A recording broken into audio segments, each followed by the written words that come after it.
on. Boy, careful you don't kill yourself on the irrigation. So, he did better when he held it, if you can stand it. Thanks, Marcia.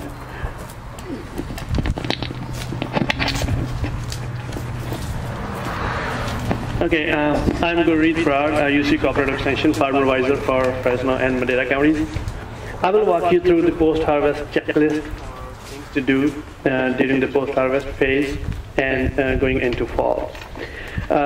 Before I start with the checklist, to have an idea on the importance of this phase, I would like to share. This is the second time this post-harvest season that I'm talking about this post-harvest checklist in almonds. The first time was in the start of September that I had a radio talk, and I talked to Punjabi-speaking audience, Punjabi-speaking almond growers.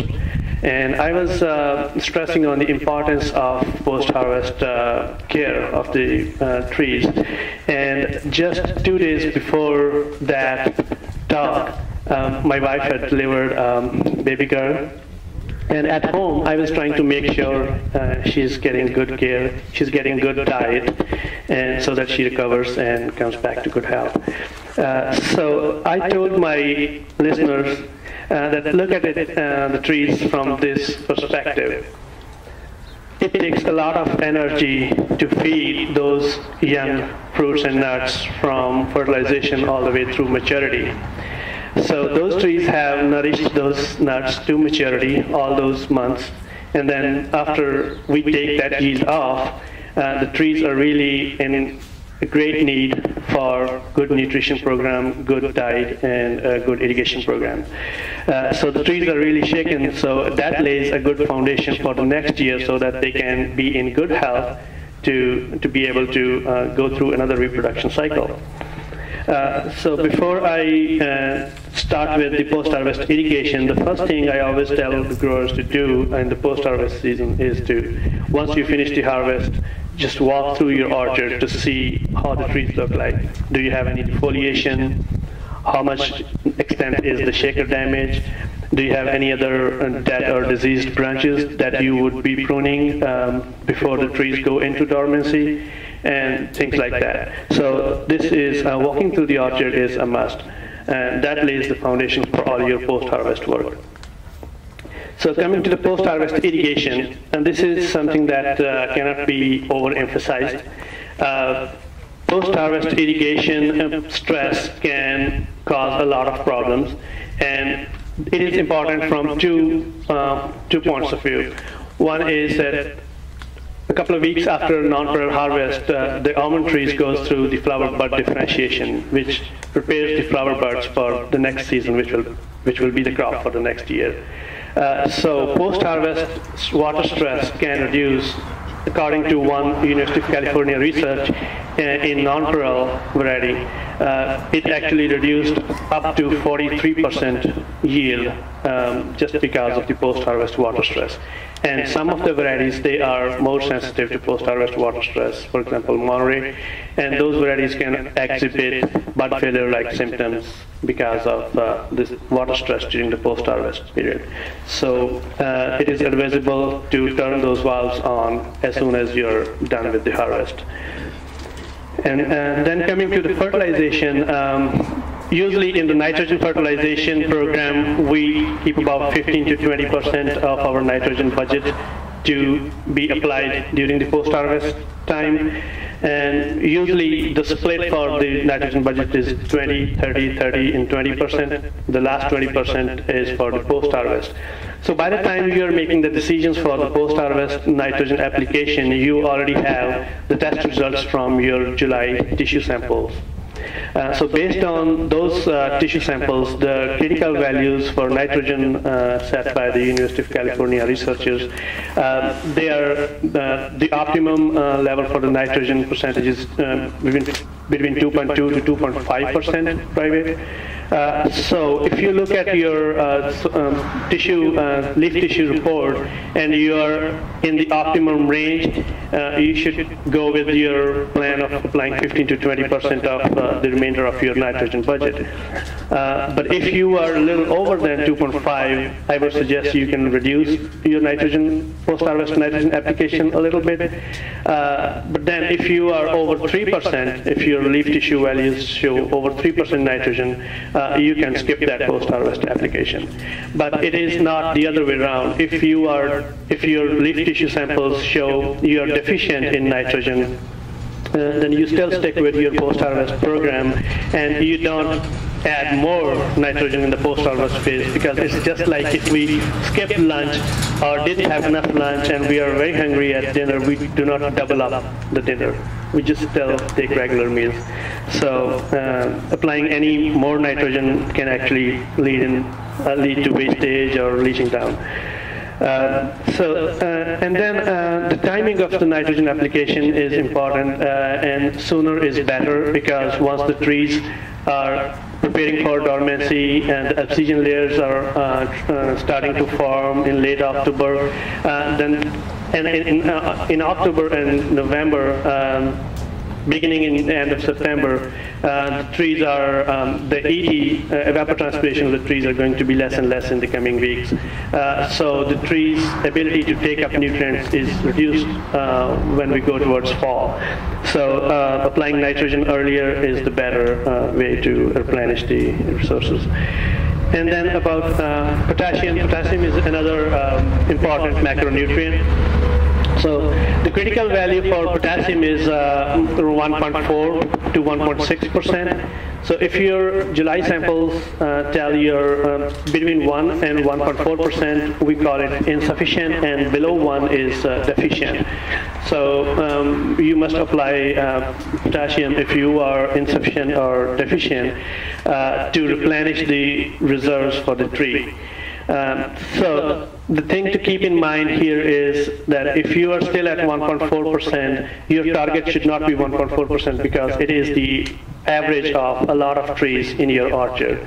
So some of the trees are going to be lower than that, and some of the trees are going to be higher than that. So the good idea is to keep your whole orchard target at 1.6 to 1.8%. The other thing is potassium can be applied by banding or broadcasting based on the soil type that you have.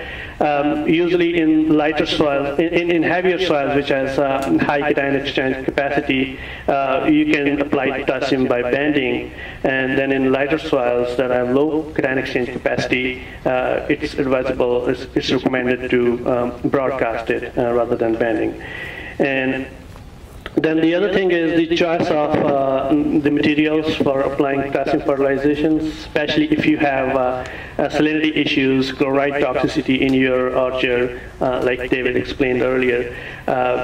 So sometimes growers apply muriate of potash. Muriate of potash is potassium chloride, and that can increase your toxicity issues.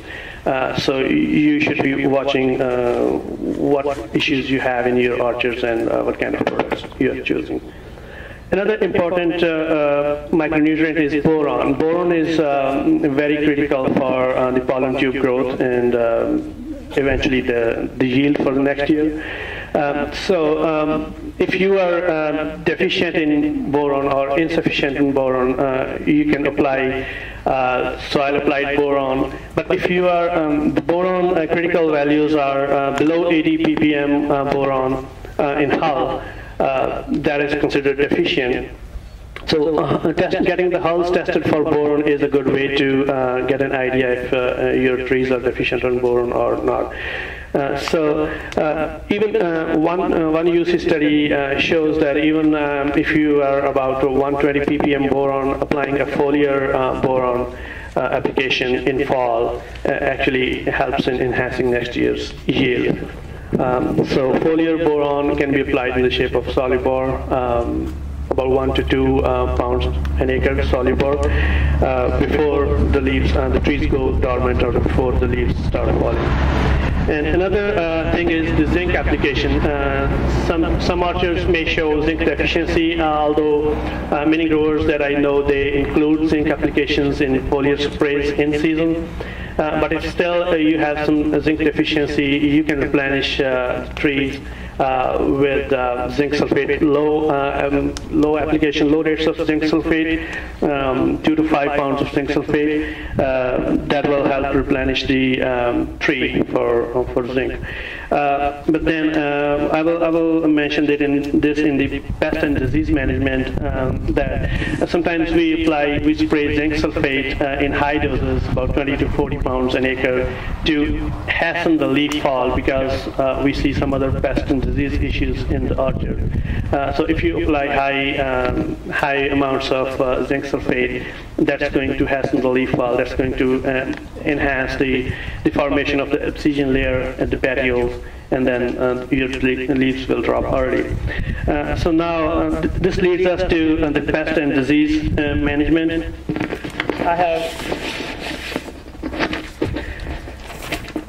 I have printed pictures of two issues. One is if you see rust lesions on your orchards. Rust lesions are Rust is a fungus that causes these rusty lesions on the underside of the leaves.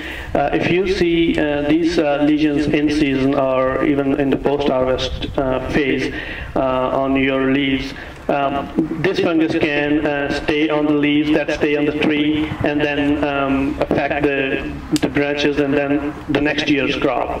So inoculum can survive over winter. So to avoid this inoculum to go into the next year, we recommend spraying zinc sulfate at high rates to hasten the leaf fall so that these leaves come off the trees and don't lead to the inoculum moving into the tree. Another problem to look at is the short hole fruiting structures. So you are all familiar with short hole symptoms. With the first rains in the fall, the fungus develops fruiting structures like this. If you monitor your trees during this period, and if you see any fruiting structures developing, then there is the same recommendation, just to spray zinc sulfate at high rates to drop the leaves earlier. Another thing that I would recommend to monitor this fall is Gill's mealybug. These pictures are from pistachios, but I have seen some reports coming from the southern part of Fresno County that Gill's mealybug has been seen in almond trees as well. So if you see a white cottony mass on the limb crotches or on the bases of the limb, so what you do is you just mark those locations of the trees for the next year, because the best time to monitor and treat the mealybug is mid of May to early June next year. So usually the natural control takes care of mealybugs throughout the winter months, but if you see some activity of the crawlers emerging in the spring next year, you can make treatment decisions in time. So noting down the location of the trees that you see the mealybugs on and keeping a close eye on that helps you take treatment decisions in time.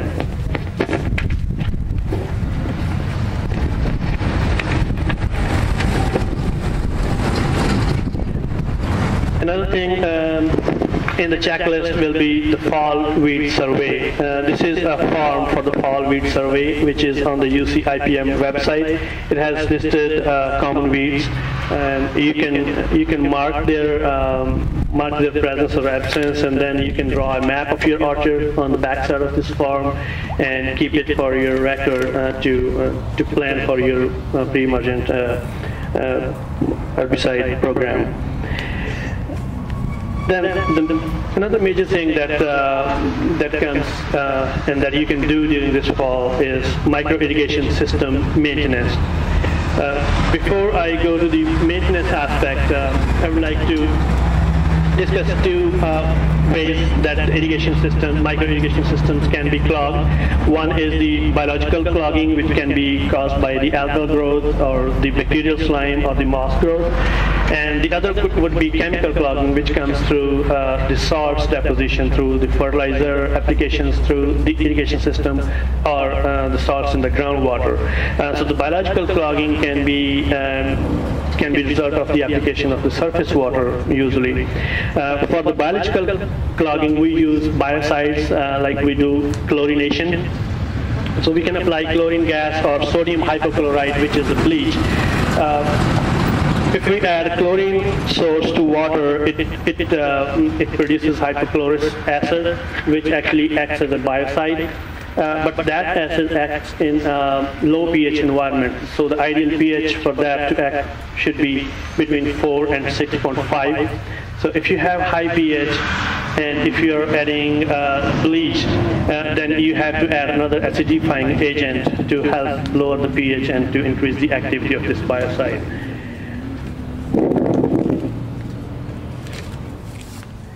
And then coming to the chemical clogging, for the chemical clogging, the solution is acidification or adding acidifying agents.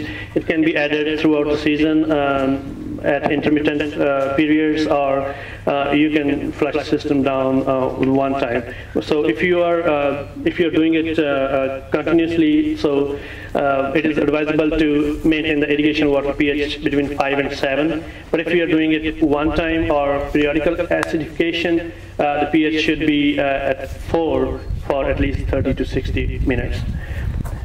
So the common maintenance tasks for the irrigation system maintenance would be to replace pressure gauges and check the filter medium, check the pressure regulating valves, and check if there are any leaks.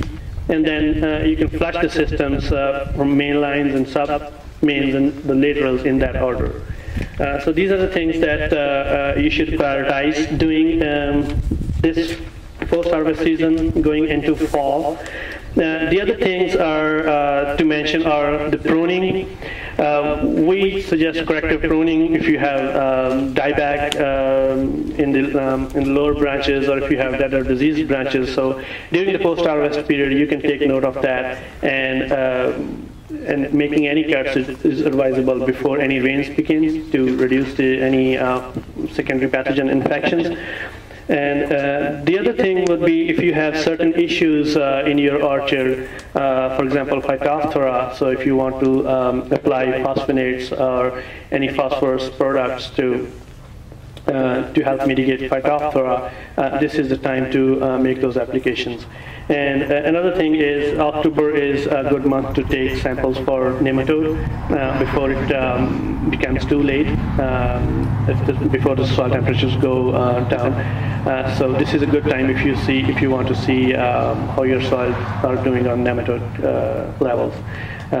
So that's all I had to share, and I wish you a good fall and winter season, and let's all pray for good rains this winter. Thank you.